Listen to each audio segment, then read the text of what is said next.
হযরত মুহাম্মদ আরবি সাল্লাল্লাহু আলাইহি ওয়াসাল্লাম তার চাচা সাইয়্যিদুশ শুহাদা হযরত হামজা রাদিয়াল্লাহু তাআলা আনহু হামজা রাদিয়াল্লাহু তাআলা আনহুকে শহীদ করেছে ওয়াহশী।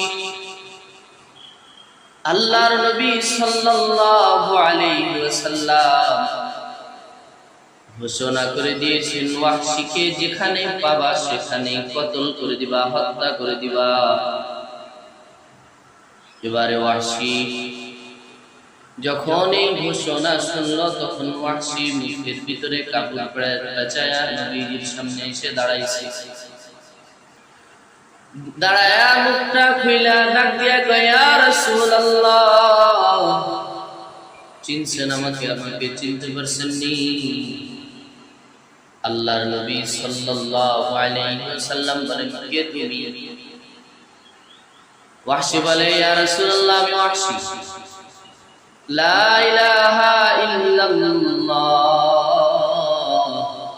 মুহাম্মাদুর রাসূলুল্লাহ।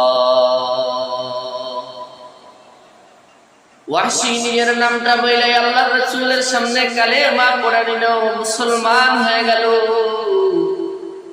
মুসলমান হয়ে এবার আল্লাহর রাসূলকে প্রশ্ন করে, ইয়া রাসূলুল্লাহ, এরপরেও কি আপনি আমাকে হত্যা করার আদেশ দিবেন?